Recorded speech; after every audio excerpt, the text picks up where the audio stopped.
ఒక్కసారి మనం వెనక్కిపోతే 2004లో గెలిచి మంత్రిగా చేసిన తర్వాత 2009లో మీరు చావు తప్పి కన్ను లొట్టబోయినట్లుగా బొటాబొటి ఓట్లతో గెలిచారు.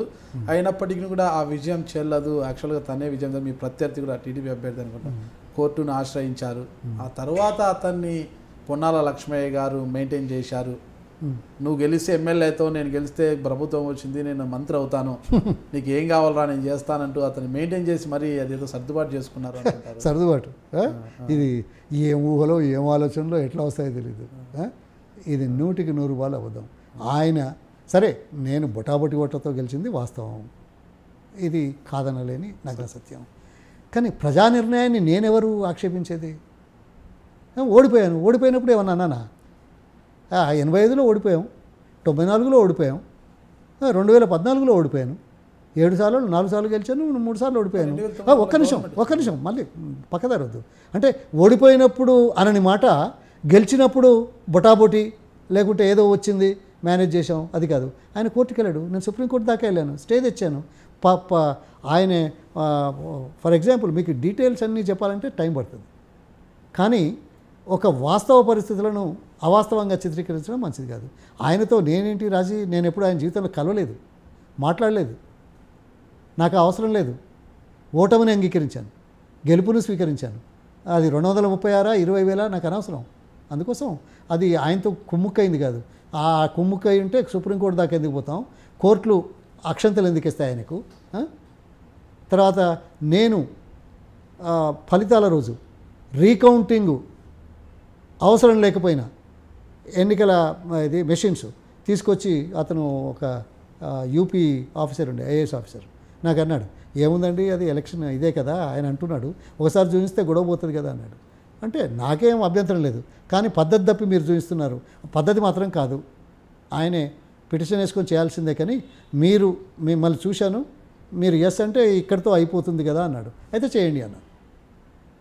ఒకవేళ నేను ఏదైనా దాచాలి అనుకుంటే, వేరే మార్గంలో గెలిచాను అనుకుంటే, ఆ రోజు ఆ 2 ఎన్నికల మెషిన్లు రీకౌంటింగ్ ఎందుకు పెడతాను?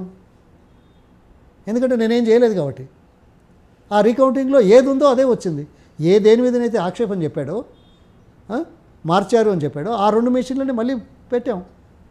ఎన్నికల ఫలితాలు రికార్డ్ చేసిన రిజల్ట్ ఎట్లా ఉందో మళ్ళీ రెండోసారి కూడా అదే వచ్చింది. ఆ తర్వాత కూడా ఆయన నమ్మలేదు, కోర్టుకు వెళ్ళాడు, నేను సుప్రీంకోర్టుకి వెళ్ళాను.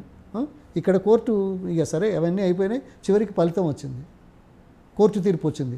తీర్పు వచ్చిన తర్వాత కూడా మేనేజ్ చేసుకున్నామంటే ఎట్లా? కోర్టుకు వెళ్ళాల్సిన అగత్యం ఏముంది మేనేజ్ చేసుకోవడానికి?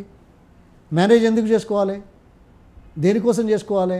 గవర్నమెంట్ వచ్చింది, అదే గవర్నమెంట్ వచ్చింది కాబట్టి మేనేజ్ చేసుకోవాలనా? లేకపోతే ఓడిపోవాలనా?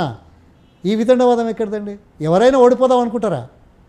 ఓడిపోయినాడు కూడా మేనేజ్ చేసుకోవచ్చు కదా, ప్రతిపక్షమైన గవర్నమెంట్ ఉన్నా లేకున్నా. అది నా సిద్ధాంతం కాదు, నా ప్రవర్తన కాదు, నా ఆలోచన కాదు. ఇవన్నీ నా ఆలోచనకు వ్యతిరేకం. నేనేం చేయలేదు. ఎందుకు అంత నెక్క వరకు వచ్చిందంటారు? అంటే మీరు 2004లో మంత్రిగా ఉన్నారు కదా. అవును, మంత్రిగా ఉన్నప్పుడు యాంటీ ఇన్కంబెన్సీ ఉంటుంది కదా జనరల్గా. ఒక్క నిమిషం మేము వినాలా, నేను చెప్పానండి. ఎందుకు తక్కువ వచ్చింది అంటే, నాకు మా కాంగ్రెస్ నాయకులతో సంబంధాలు తగ్గినాయి. జలయజ్ఞంలో పూర్తి స్థాయిలో రోజు 12 గంటలు 15 గంటలు రాష్ట్రం అంతా తిరుగుతూ ఉన్నాను. కొంతమంది అనుకున్నారు, అరే మాకు టైం ఇస్తలేడు అని. అది ప్రజాభిప్రాయం ఎలా ఉంటుందనేది ఆలోచన చేయాలి రాజకీయాల్లో. కానీ మేమేదో తప్పు చేసామని కానీ, లేకుంటే పొరపాటు చేసామని కానీ జనం సరే మేము ఇంత చేసినాం, మరి 2014 అంటే తెలంగాణ వచ్చింది, 2009లో తక్కువ సీట్లు ఎట్లా వచ్చాయి? ఆరోగ్యశ్రీ ఇచ్చాం, అన్ని ఇళ్ళు కట్టాం, 74 లక్షల మంది పెన్షన్లు ఇచ్చాం, ప్రపంచంలో మొదటిసారి ఫీ రీయింబర్స్మెంట్ ఇచ్చాం. ఇన్ని చేసినా మనకెందుకు తక్కువ వచ్చింది? పిఆర్పి ప్రజారాజ్యం పార్టీ, ఏ పార్టీ అయినా నేననే అది కాదు. అక్కడ మధ్యలో పిఆర్పి వచ్చింది కాబట్టి మళ్ళీ మీరు ఏదో చెప్తారు. మీరు కాదు చెప్పేది, నేను చెప్పాలా? ఎందుకు వచ్చింది? ప్రజల్లో కొంత డైవర్షన్ వచ్చింది. ఎందుకు వచ్చింది అనేది రాజకీయ అంశం. మేము తప్పు చేసామని కాదు కదా మాకు తక్కువ వచ్చినాయి.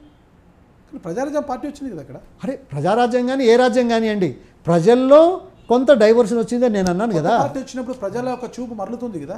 ఇక మళ్ళీ మీరు వితండవాదానికి వస్తున్నారు. నేను ఒప్పుకున్న తర్వాత మీ ప్రశ్న ఎక్కడిది? మేము మంచిగా చేసినా మాకు తక్కువ సీట్లు వచ్చాయి అని నేనే ఓకే, అన్నాను. మీరు అన్నారు, అది మీరే ఎందుకు అంటున్నారు. వచ్చిందనేది వేరు. దానికి మరో కారణం కూడా ఉందని నేను అంటున్నా. అదే, ప్రజారాజ్యం పార్టీ వచ్చింది కాబట్టి అరే ప్రజారాజ్యం కాకపోతే ఇంకో రాజ్యం ఉంటుందా? మొన్న కేసీఆర్కి వచ్చినాయి, ఎందుకు వచ్చినాయి? ఆయన ఏమైనా ఎదురుకేమైనా చేసిండనా? మేము ఇన్ని చేస్తే. అందుకోసం ఎన్నికల సరళి వేరు, అభివృద్ధి వేరు, హామీలు వేరు. సో హామీలు ఇచ్చాడు, వచ్చాడు.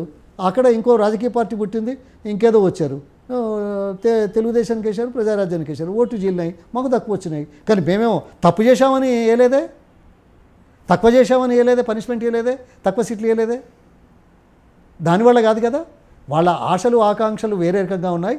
ఇంతకంటే మెరుగు వస్తుంది అని అనుకొని ఆలోచన చేసి ప్రజలు నిర్ణయం చేస్తారు కాబట్టి అలా మార్పులు వస్తాయి. అంత మాత్రం చేత మేము చెడ్డవాళ్ళం కాదు.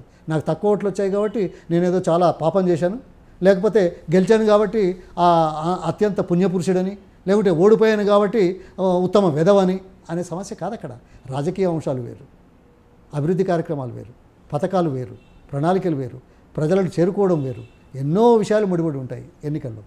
అందుకోసం ఒక్క అంశం మీద 2 అంశాల మీద మనం నిర్ణయాలు ఆపాదించలేమనేది నా వాదన. For more news and interviews subscribe to iDream News.